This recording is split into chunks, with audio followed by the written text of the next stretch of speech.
नमस्कार दोस्तों, मैं अभी लोधी आप सभी का स्वागत करता हूं आपके अपने YouTube super math food channel में। तो दोस्तों, हम इस वीडियो में रेलवे एनटीसीपी 2025 के मॉडल पेपर की बात करेंगे। इसमें दोस्तों आपको पाँचों के पाँचों विषयों को कवरेज किया जाएगा, जिसमें आपकी जीके, जीएस, मैथ, रीजनिंग और दोस्तों रसायन विज्ञान। और इसमें पूर्णतः जितने भी टोटल या फिर जहाँ से भी क्वेश्चन पूछे जाते हैं सभी के सभी का समावेश इस वीडियो में है। तो दोस्तों, जो कि कंप्यूटर पर आज परीक्षा होती है ना, उसी का एक मॉडल पेपर है हमारे पास, जो कि हम आप लोगों को उपलब्ध करा रहे हैं। तो दोस्तों, आप शुरू से लेकर एंड तक देखिएगा ताकि आप लोगों को प्रत्येक क्वेश्चन समझ में आ सकें। तो दोस्तों, हम बिना देरी के अपनी वीडियो को सॉल्व करते हैं। तो दोस्तों, ये जो हमारा क्वेश्चन मॉडल पेपर रहा, ठीक है ना, तो ये इसी पेपर को हम सॉल्व करने वाले हैं। फिलहाल में ये तो इमेज है जो मैंने टाइप कर रखे हैं, हम वो वाले क्वेश्चनों को सॉल्व करेंगे।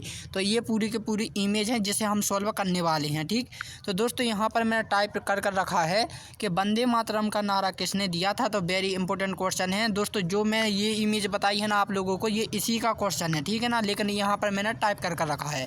तो दोस्तों, जो वंदे मातरम का नारा है वो किसने दिया था? बंकिम चंद्र चटर्जी ने, ठीक है ना। तो ये नारा वेरी इंपॉर्टेंट क्वेश्चन है, तो बनता भी है कई बार, ठीक है ना। यदि आपसे पूछा जाए दोस्तों बोस के बारे में, ठीक ना, सुभाष चंद्र बोस के बारे में, तो इन्होंने कहा था तुम मुझे खून दो मैं तुम्हें क्या दूंगा? आज़ादी दूंगा।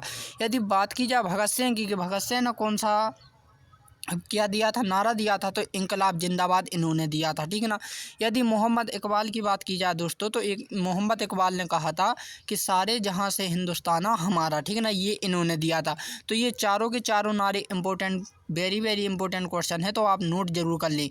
अब हम देखते हैं दोस्तों कि जो राष्ट्रीय स्वतंत्रता या हमारे जो वीर सेनानी थे, उन्होंने कौन कौन से नारे दिए हैं और कौन कौन से या फिर किन्होंने दिए हैं। तो दोस्तों, यहाँ पर जो पूरी की पूरी लिस्ट मैंने आप लोगों के लिए देकर रखी है, तो इसका आप प्लीज़ स्क्रीनशॉट जरूर ले लें, ठीक है ना। स्क्रीनशॉट, वेरी इंपॉर्टेंट क्वेश्चन, सभी के सभी नारे वेरी इंपॉर्टेंट क्वेश्चन हैं, ठीक है ना। बनते भी हैं कई बार, तो नोट जरूर कर लें, ठीक है ना। स्क्रीनशॉट ले लें, मैं पूरे नहीं बता पाऊंगा क्योंकि वीडियो बहुत बड़ी हो जाएगी। नेक्स्ट क्वेश्चन में क्या है दोस्तों कि सिक्कों के पहले गुरु का नाम क्या था? वेरी इंपॉर्टेंट क्वेश्चन आता है एक सिक्को बारों में से, ठीक है ना। तो दोस्तों, यहाँ पर पूछा गया है पहले, तो पहले जो गुरु थे दोस्तों वो थे गुरु नानक देव। कौन थे? गुरु नानक देव पहले। यदि बात की जाए दोस्तों 10वें गुरु की या फिर अंतिम गुरु, या 10वें गुरु हों या फिर अंतिम गुरु, तो 10वें और अंतिम गुरु दोस्तों गुरु गोविंद सिंह हैं, ठीक है ना। कौन है? गुरु गोविंद सिंह हैं। अब दोस्तों, इनके बारे में हम फुल डिटेल से पढ़ते हैं। तो दोस्तों, अब हम बात करते हैं सिक्कों की। तो ये सिक्कों के गुरु एवं उनसे संबंध तत्व लिखे हैं, ये गुरु के नाम हैं, और ये जिसने धर्म की स्थापना की है ये उनकी स्थापना है। और दोस्तों, यहाँ पर ये आपको क्रम से याद होनी चाहिए। क्या होनी चाहिए? क्रम से। क्वेश्चन इस प्रकार से भी पूछा जाता है कि तीसरे नंबर के गुरु कौन थे सिक्कों के? तो आपको पता होना चाहिए अमरदास, ठीक है ना। और कब से कब तक रहे ये उसका सन भी लिखा है, जैसे 1552 से लेकर 1574 तक कौन? अमरदास जी गुरु थे सिक्कों के, ठीक है ना। तो ये पूरा आप स्क्रीनशॉट ले लें, मैं थोड़ा जूम कर दे देता हूँ, ठीक ना, बॉस इससे साफ कर दूं। यहाँ पर आप स्क्रीनशॉट ले लें और नोट कर लें, ठीक है। अब नेक्स्ट क्वेश्चन की ओर चलते हैं। तो नेक्स्ट क्वेश्चन क्या है हमारा कि हमारे प्राचीन भारत में हमारे प्राचीन भारत के वेदों में अर्थवेद के पुरोहित कौन थे? तो दोस्तों, यदि बात की जाए किसके? अर्थवेद की। ये तो पता है ना कि हमारे भारत में कितने वेद हैं? प्राचीन में 4 वेद हैं, ठीक है ना। कितनी संख्या है? 4 वेद, ऋग्वेद, सामवेद, यजुर्वेद और अर्थवेद, ठीक है ना। और दोस्तों, तो ये किसने पूछा? अर्थवेद का पूछा है कि अथर्ववेद में जो पुरोहित हैं, ठीक है ना, वो कौन है? तो उसके ब्रह्मा है। कौन है? ब्रह्मा, ठीक है ना। Option number 2। और ये भी वेरी इंपॉर्टेंट क्वेश्चन बनता है। तो अब हम देखते हैं दरअसल कि हम वेदों के बारे में पढ़ लेते हैं। तो वेद की यहाँ पर आपको पूरी फुल डिटेल्स दे कर रखी है, तो प्लीज़ इसका स्क्रीनशॉट ले लें और क्या है नोट कर लें, क्योंकि दोस्तों ये बहुत सारे ऐसे नोट हैं जो मैं आप लोगों को दे रहा हूँ। यदि हर बार मैं आपको इन्हीं के बारे में बताऊँगा तो ये वीडियो बहुत बड़ी हो जाएगी, और मैं नहीं चाहता कि ये वीडियो बड़ी हो, ठीक है ना। तो ये आप स्क्रीनशॉट लेकर नोट जरूर कर लें, ठीक। नेक्स्ट क्वेश्चन, एक चीज़ और दोस्तों इसमें बता दूं कि जो ऋग्वेद है ना दोस्तों आपके, ऋग्वेद को दोस्तों पुराने वेद के नाम से भी क्वेश्चन बनता है कभी का, कि सबसे पुराना वेद कौन सा है? तो आपको पता होना चाहिए ऋग्वेद। और दूसरी जो मैं बात बताने वाला था इसकी इम्पोर्टेंट, कि आपको ये क्रम सा याद होना चाहिए, ठीक ना, क्रम से। नेक्स्ट क्वेश्चन देखते हैं। नेक्स्ट क्वेश्चन में क्या है कि अमसक महाजनपद भारत के किस दिशा में था? तो दोस्तों, उत्तर दिशा में, पूर्व दिशा में, पश्चिम दिशा में या दक्षिण दिशा में? तो दक्षिण दिशा में, ठीक है ना, दक्षिण दिशा में। वेरी इंपॉर्टेंट क्वेश्चन बनता है ये भी।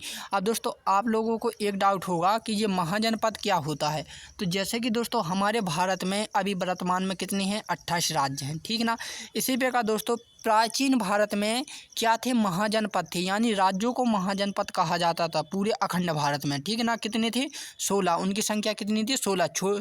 छठी शताब्दी में, ठीक है ना, छठी शताब्दी में महाजनपद होते थे, क्या, राज्य की जगह पर, ठीक है ना। तो याद रखें। अब दोस्तों इनकी डिटेल्स पढ़ते हैं।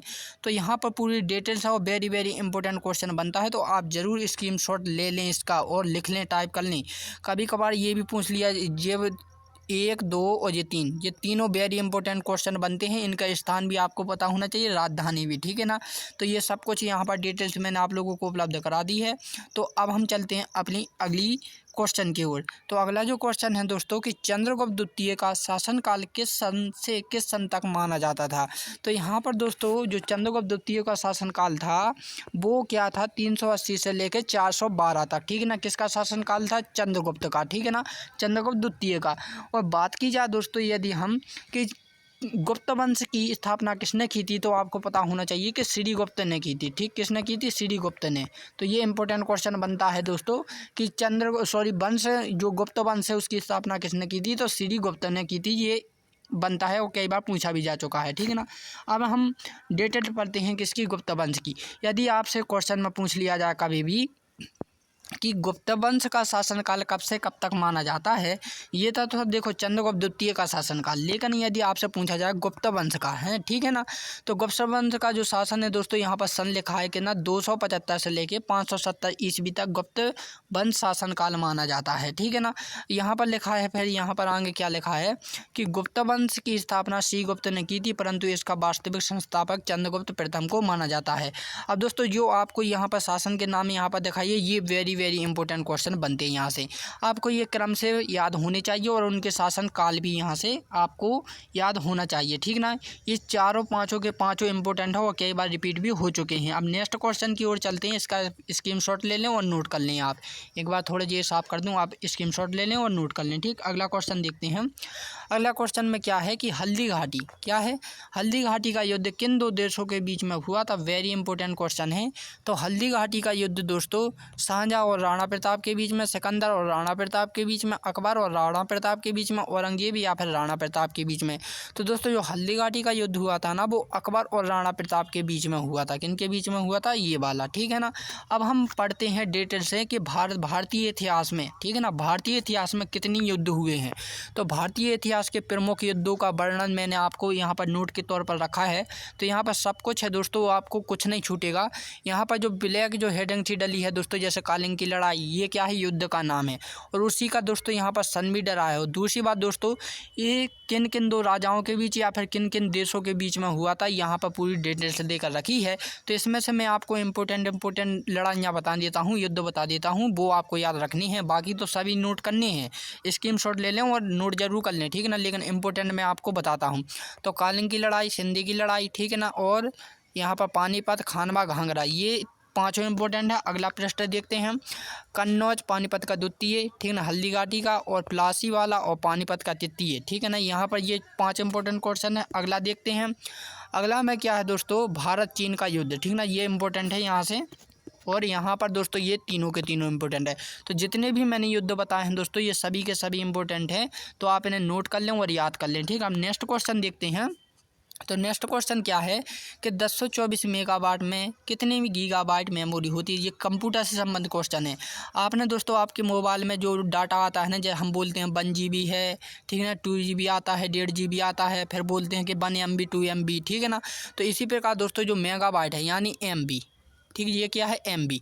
1024 MB में कितने GB डाटा होता है, तो दोस्तों आपको पता होना चाहिए 1 GB, ठीक ना। 24 मेगा में कितना होता है, मेगाबाइट में 1 GB डाटा होता है, यानी कि 1 गीगाबाइट, ठीक है ना, गीगाबाइट, ठीक है ना, समझ गए। तो अब थोड़ी डिटेल से पढ़ लेते हैं। तो यहाँ पर ये डिटेल्स रखी है मेमोरी की इकाइयाँ, ठीक है ना। तो यहाँ पर देख लो कि 1024 बाइट्स बराबर 1 किलोबाइट, ठीक ना, 1024 किलोबाइट बराबर 1 गीगाबाइट जिसे हम MB बोलते हैं, और 1024 मेगाबाइट बराबर 1 गीगाबाइट जिसे हम GB बोलते हैं, और 1024 गीगाबाइट बराबर 1 टेराबाइट जिसे हम TB बोलते हैं, ठीक है ना। वो वाली TB नहीं, देखने वाली नहीं, एक चिप होती है, आप नहीं जानते होंगे लेकिन कुछ बच्चे जानते होंगे। नेक्स्ट क्वेश्चन में क्या है दोस्तों कि विद्युत धारा का SI मात्रक क्या होता है। तो सभी जानते हैं, ये तो बचपन से पढ़ते आ रहे हैं कि विद्युत धारा का SI मात्रक एम्पियर होता है, ठीक है ना। इसे हम ऐसे प्रदर्शित करते हैं विद्युत धारा के लिए। नेक्स्ट क्वेश्चन देखते, इसी का वर्णन करते हैं हम भौतिक राशियाँ।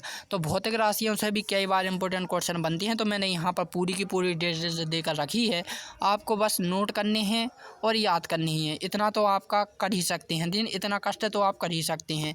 तो अब नेक्स्ट क्वेश्चन देखते हैं। नेक्स्ट क्वेश्चन में क्या है कि सौर ऊर्जा को विद्युत ऊर्जा में रूपांतरण करने वाला कौन सा उपकरण है दोस्तों। तो यहाँ पर देखो सौर ऊर्जा। तो दोस्तों आप ध्यान लगाइए या फिर सोचिए कि जो सौर ऊर्जा है, सौर माने क्या होता है, सूर्य से कौन सा यंत्र चलता है। आप कहोगे सर सूर्य लाइट यानी कि सोलर सेल का काम है सौर ऊर्जा को विद्युत ऊर्जा में कन्वर्ट करना। वो प्रकाश लेता है, ठीक ना, जैसे ये सूर्य की जो प्लेटें हैं तो ये प्रकाश देगा और हमें क्या देता है, करंट दे देता है, ठीक है ना। तो यानी कि सौर ऊर्जा को विद्युत ऊर्जा में कन्वर्ट कर देता है, तो वो सोलर सेल है, ठीक है ना। अब यहाँ पर दोस्तों कुछ रूपांतरण करने वाले कुछ उपकरणों के नाम है, वेरी इंपॉर्टेंट क्वेश्चन माने जाते हैं। तो यहाँ पर जो मैं विद्युत motor, loud speaker, solar system और विद्युत हीटर और जल प्रकाश वाला, ठीक है ना, ये जो मैंने टिक लगाए हैं ना, ये वेरी इंपॉर्टेंट है, कई बार पूछा भी जा चुका है, तो आप नोट कर लें, ठीक है ना। यहाँ पर मैं थोड़ा मिटा दूँ, इसके बाद आप स्क्रीनशॉट ले लें और इन्हें नोट कर लें, ठीक है ना। ले लिया। नेक्स्ट क्वेश्चन देखते हैं। तो नेक्स्ट क्वेश्चन में क्या है कि कंप्यूटर में पासवर्ड के उद्देश्य से किया जाता है। तो दोस्तों क्या किया जाता है, सिक्योरिटी दी जाती है, ठीक। नेक्स्ट क्वेश्चन देखते हैं। नेक्स्ट क्वेश्चन में क्या है, इलेक्ट्रॉन पर कितना आवेश होता है। तो इलेक्ट्रॉन पर -1.6 × 10⁻⁻19, ठीक है ना। ये क्या है, आवेश है, ठीक है ना। तो ये अब दोस्तों कुछ आवेश की हम यहाँ पर डिटेल्स देकर रखी है मैंने। कण है, खोज है, आवेश है, द्रव्यमान है, स्थिति है, ये सभी के सभी इंपॉर्टेंट है, एक भी मत छोड़ना, आपको सभी याद करना है, ठीक। नेक्स्ट क्वेश्चन देखते हैं।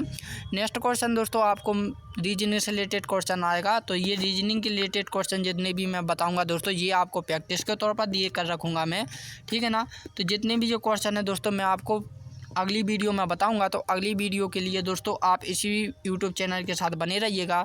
तो दोस्तों तब के लिए मैं विदा लेता हूं। तो जय हिंद एंड जय भारत।